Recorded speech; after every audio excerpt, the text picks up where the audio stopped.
আসসালামু আলাইকুম এভরিওয়ান। আজকে আমরা ধারকত্বের একটা সার্কিট সলভিং শিখব, যে কিভাবে আমরা ফিজিক্স সেকেন্ড পেপার চ্যাপ্টার 2 স্থির তড়িতের যে কোনো সার্কিট সলভ করতে পারি। তো সেই জন্য আমি একটা সার্কিট চুজ করেছি যেখানে ব্যাটারির ভোল্টেজ হচ্ছে 10 ভোল্ট আর এখানে হচ্ছে 6টা ক্যাপাসিটর আছে, প্রত্যেকের ভ্যালু দেওয়া আছে। তো আমি একটা একটা করে সব প্রশ্ন নিয়ে আলোচনা করব। যেমন প্রথমত আমাকে বের করতে হবে যে এই বর্তনীর তুল্য ধারকত্ব কত। তো তুল্য ধারকত্ব বের করার জন্য আমাকে প্রথমে জানতে হবে যে এখানে কোন কোন ক্যাপাসিটর শ্রেণী সংযোগে আছে আর কোন কোন ক্যাপাসিটর সমান্তরাল সংযোগে আছে। আর সেটা বোঝার উপায় হচ্ছে এই পুরো বর্তনীতে চার্জের প্রবাহটাকে নির্দেশ করা। তো ব্যাটারির পজিটিভ প্রান্ত থেকে আমি চার্জ Q1 বের করলাম। এই Q1 চার্জটা প্রথমে C1 এর মধ্য দিয়ে যাবে, দেন এই বিন্দুতে এসে দুই ভাগে ভাগ হবে। তাহলে উপরে গেল Q2 আর নিচে গেল Q3। Q3 চার্জটা এখানে আসার পর দুই ভাগে ভাগ হবে, উপরে গেল Q4 আর নিচে গেল Q5। Q4 এখানে আসবে, Q5 এখানে আসবে, Q4 Q5 দুজনে মিলে আবার Q3 হয়ে যাবে। Q3 এখানে আসবে আর Q2 এই পথ ঘুরে এখানে আসবে, তখন Q2 আর Q3 মিলে Q1 হয়ে যাবে। বাস Q1 তখন রাস্তাটা কমপ্লিট করবে। এই যে চার্জের ডিরেকশনটা দিলাম, এই ডিরেকশন দেওয়ার মাধ্যমে আমি বুঝে গেলাম কে কে শ্রেণীতে আছে আর কোন কোন ক্যাপাসিটর সমান্তরালে আছে। আমরা জানি যদি একাধিক ক্যাপাসিটরের মধ্যে সেম পরিমাণ চার্জ হয় তার মানে সেটা শ্রেণী সংযোগে আছে, আর যদি চার্জ ডিভাইড হয়ে যায় তার মানে সেটা সমান্তরাল সংযোগে আছে। তো এখন আমাদের ওইটাই চেক করতে হবে যে কোথায় চার্জ ডিভাইড হয়েছে আর কোথায় চার্জ সেমই আছে। যেমন এখানে দেখা যাচ্ছে যে দুটি ক্যাপাসিটরের মধ্যে ভিন্ন ভিন্ন চার্জ প্রবাহিত হয়েছে, তার মানে এই দুইটা সমান্তরাল সংযোগে আছে। আর আমাদের সমান্তরাল সংযোগে তুল্য ধারকত্ব নির্ণয়ের সূত্র হচ্ছে জাস্ট দুটাকে যোগ করে দিতে হবে। তাহলে C5 আর C6 যোগ করলে 2 + T 2 আমরা পাবো 4 ফ্যারাডে। এখন এই দুইটা যেহেতু তুল্য ধারকত্ব পেয়ে গেলাম 4, তার সাথে এই C4 যে ক্যাপাসিটর শ্রেণী সংযোগে আছে। ওকে, আমি যদি এটাকে আবার নতুন করে একটু আঁকতে চাই তাহলে এই হচ্ছে গিয়ে আমার C4 ক্যাপাসিটর আর C5 C6 মিলে এই হচ্ছে আমার ক্যাপাসিটর যার নাম হচ্ছে CP। তাহলে এই দুইটার মধ্যে দিয়ে এখন সেম পরিমাণ চার্জ যাচ্ছে যার নাম হচ্ছে Q3, তার মানে এই দুইটা এখন শ্রেণী সংযোগে আছে। আর শ্রেণী সংযোগে আমাদের বের করার সূত্র হচ্ছে 1/CS = 1/C4 + 1/CP। আচ্ছা, তো দুইটা ক্যাপাসিটর থাকলে এইভাবে ভগ্নাংশ আকারে করতে গেলে আমাদের সময় নষ্ট হবে বা ক্যালকুলেটরের প্রয়োজন হবে। এর চেয়ে বেটার আমরা একটা কাজ করতে পারি, আমরা CS লিখবো। আমরা কি করব, আমরা দুইটা ক্যাপাসিটর উপরে গুণ করে দিব ধারকত্ব আর নিচে দুইটাকে যোগ করে দিব, তাহলে একটু শর্টকাট হবে। তো C4 এর মানও হচ্ছে 4, CP এর মানও হচ্ছে 4। তাইলে 4 × 4 = 16 আর 4 × 4 = 8, 16/8 হচ্ছে 2 ফ্যারাডে। আপনি আরো যদি শর্টকাটে করতে চান তাহলে এভাবে চিন্তা করবেন, দুটা ক্যাপাসিটরের মান যদি সেম হয় আর তারা যদি শ্রেণী সংযোগে যুক্ত থাকে তখন তাদের তুল্য ধারকত্বের মান হবে মূল মানের অর্ধেক। তার মানে 4 আর 4 শ্রেণীতে থাকলে কত হয়ে যাবে, 2 হয়ে যাবে। তো এতে একটু ফাস্ট করা যায়।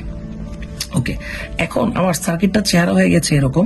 এই হচ্ছে আমার C1 ক্যাপাসিটর, এই C1টা উপরে গেল, এই দুইটা হচ্ছে C2 আর হচ্ছে C3 ক্যাপাসিটর।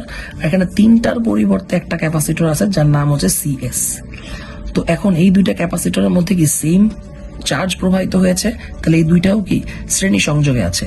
তাহলে শ্রেণী সংযোগে এইটার মান হচ্ছে 4, এইটার মানও 4, তাহলে এই দুইটার তুল্য ধারকত্ব কত হবে, 2 ফ্যারাডে, যেটা মাত্র বললাম শর্টকাট।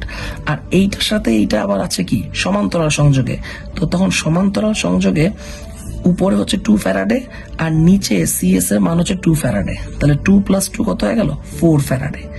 এন্ড ফাইনালি আমার C1 আর এখানে আছে হচ্ছে CP প্রাইম, এই দুইটা হচ্ছে শ্রেণী সংযোগে আছে। তাহলে আমার ফাইনাল তুল্য ধারকত্ব কত হবে, C1 এর মান হচ্ছে 6 আর CP এর মান হচ্ছে 4। তো 6 × 4 / 6 + 4, 4 × 6 = 24, 6 আর 4 = 10, 24/10 হচ্ছে 2.4 ফ্যারাডে। তার মানে এই বর্তনীর তুল্য ধারকত্ব হচ্ছে 2.4 ফ্যারাডে। ওকে, এখন আমরা বের করব যে এই পুরো বর্তনীতে মোট কতটুকু চার্জ প্রবাহিত হয়েছে। তো মোট চার্জ বলতে আসলে বোঝায় যে ব্যাটারি থেকে যে চার্জটা বের হবে সেটাই হচ্ছে মোট চার্জ। তার মানে আমাদেরকে এখন বের করতে হবে Q1। আর এটা বের করার জন্য আমরা একটা সূত্র ইউজ করব, সূত্রটা হচ্ছে C = Q/V, ধারকত্বের সূত্র, সেখান থেকে আমরা বলতে পারি Q equals to C into V. এখন খুবই সিম্পল ব্যাপার, এখানে আমি কোন কিউ বের করতেছি তার উপর নির্ভর করবে আমি কোন সি বসাবো আর কোন ভি বসাবো। যেমন আমি যদি এখন মোট চার্জ বের করতে চাই, তাহলে এখানে মোট চার্জ হচ্ছে Q1, তাহলে চার্জ যদি মোট হয় ধারকত্ব মোট হবে, আর মোট ধারকত্ব মানে হচ্ছে তুল্য ধারকত্ব, আর ভোল্টেজটাও তাহলে মোট ভোল্টেজ হবে, তাহলে মোট ভোল্টেজ মানে হচ্ছে পুরো ব্যাটারির ভোল্টেজ মানে 10 ভোল্ট। তাহলে তুল্য ধারকত্বের মান পাইলাম 2.4 আর ভোল্টেজ পাইলাম হচ্ছে 10, তাহলে বর্তনীতে মোট কতটুকু চার্জ প্রবাহিত হলো? 24 কুলম্ব। ওকে, এইবার সবচেয়ে ক্রুশাল যে জিনিসটা আমরা বের করতে যাচ্ছি সেটা হচ্ছে প্রত্যেকটা ধারকের মধ্যে কতটুকু চার্জ জমা হয়েছে।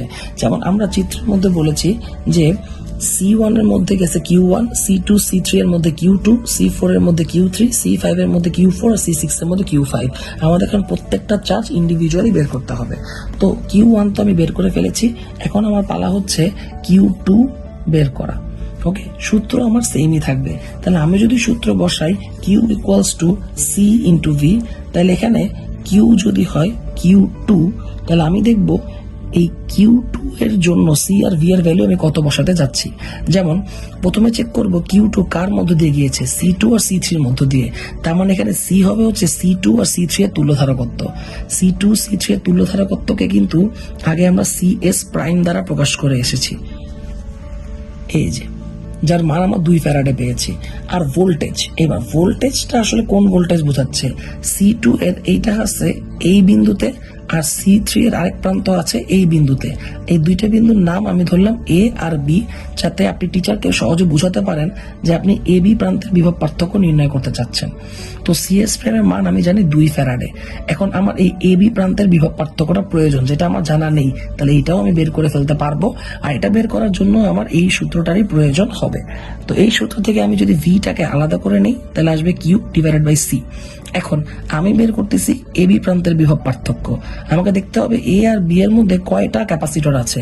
এ আর বি এর মধ্যে কিন্তু 5টা ক্যাপাসিটর আছে, তাহলে এখানে সি বলতে বোঝাবে এই 5টা ক্যাপাসিটরের তুল্য ধারকত্ব, যেটাকে কিন্তু আমরা কি সিপি প্রাইম দ্বারা প্রকাশ করেছি। তাহলে লিখবো সিপি প্রাইম। আর কিউ বলতে কি বোঝাচ্ছে? এখানে উপরে Q2 চার্জ গিয়েছে আর নিচে গেছে Q3 চার্জ। ওকে, তার মানে এ আর বি প্রান্তে মোট চার্জ গেছে Q2 প্লাস হচ্ছে Q3, আর Q2 আর Q3 যোগফলই হচ্ছে Q1। তাহলে এখানে আমরা বসাবো হচ্ছে Q1। তাহলে Q1 এর মান আমরা পেয়েছিলাম 24 কুলম্ব, আর সিপি প্রাইমের মান আমরা পেয়েছি 4 ফ্যারাডে, তাহলে আমার আসবে 6 ভোল্টেজ। তাহলে এখানে যদি এবি প্রান্তে বিভব পার্থক্য 6 বসাই, তাহলে 6 দুগুণ আসলো 12 কুলম্ব। তার মানে এখানে C2 আর C3 এর মধ্যে 12 কুলম্ব চার্জ জমা হবে। এবার ইন্টারেস্টিং ব্যাপার হচ্ছে Q3ও চাইলে আমি চাইলে এভাবে বের করতে পারি, কিন্তু দরকার নেই, কারণ আমরা জানি Q1 মানেই হচ্ছে Q2 প্লাস Q3। এখান থেকে আমি Q3 বের করে ফেলতে পারবো। Q1 এর মান হচ্ছে 24, Q2 এর মান হচ্ছে 12, তাহলে Q3 এর মানও কত আসলো? 12 কুলম্ব। এখন আমাদের বাকি রইল শুধু Q4 আর Q5 বের করা। তো আমি আবারও যদি সূত্র বসাই Q equals to C into V, তো প্রথমে আমাকে জানা লাগবে যে আমি কোন কিউ বের করতেছি। আমি বের করতেছি Q4। এখন আমার জানা লাগবে Q4 কোন ক্যাপাসিটরের মধ্যে গিয়েছে, C5, তাহলে এখানে লাগবে C5। এবার আমার লাগবে ভোল্টেজ। C5 এর একটা পাত আছে এই বিন্দুতে কানেক্টেড, আর একটা পাত আছে এই বিন্দুতে কানেক্টেড। এটার নাম আমি লিখলাম EF।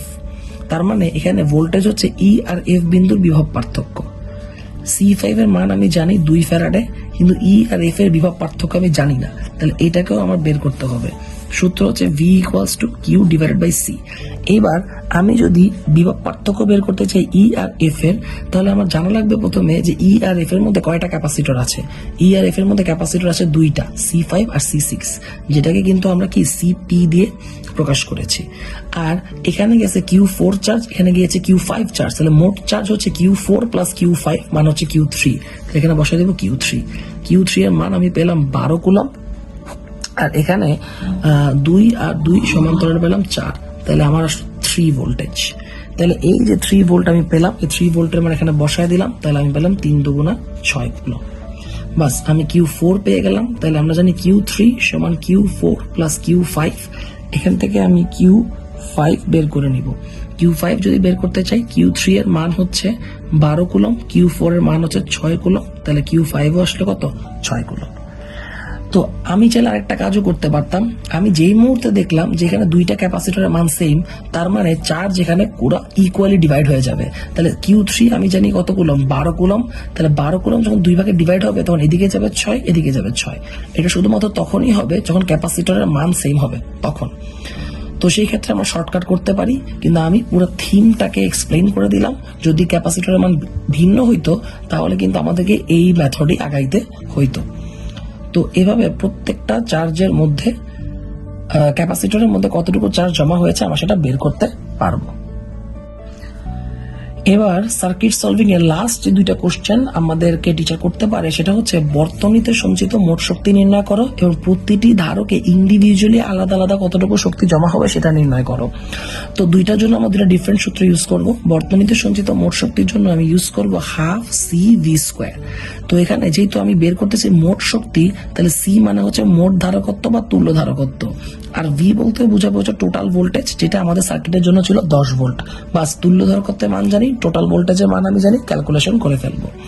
কিন্তু যদি প্রতি ধারকের সঞ্চিত শক্তি বের করতে বলে তাহলে সবচেয়ে বেস্ট হবে আমরা যদি হাফ Q²/C সূত্রটা ইউজ করি, যেখানে কিউ মানে হচ্ছে প্রত্যেকটা ধারকের মধ্যে কতটুকু চার্জ জমা হয়েছে, যেটা কিছুক্ষণ আগেই কিন্তু আমরা বের করেছি, আর সি মানে হচ্ছে প্রতিটা ধারকের মান, যেটা আমার প্রশ্নেই দেওয়া আছে। তাহলে মোট শক্তি বললে এই সূত্রটা ইউজ করব, আর আলাদা আলাদা ভাবে যদি শক্তি বের করতে বলে তাহলে এই সূত্রটা ব্যবহার করব। এইভাবে যে কোনো সার্কিট আমরা সলভ করতে পারবো।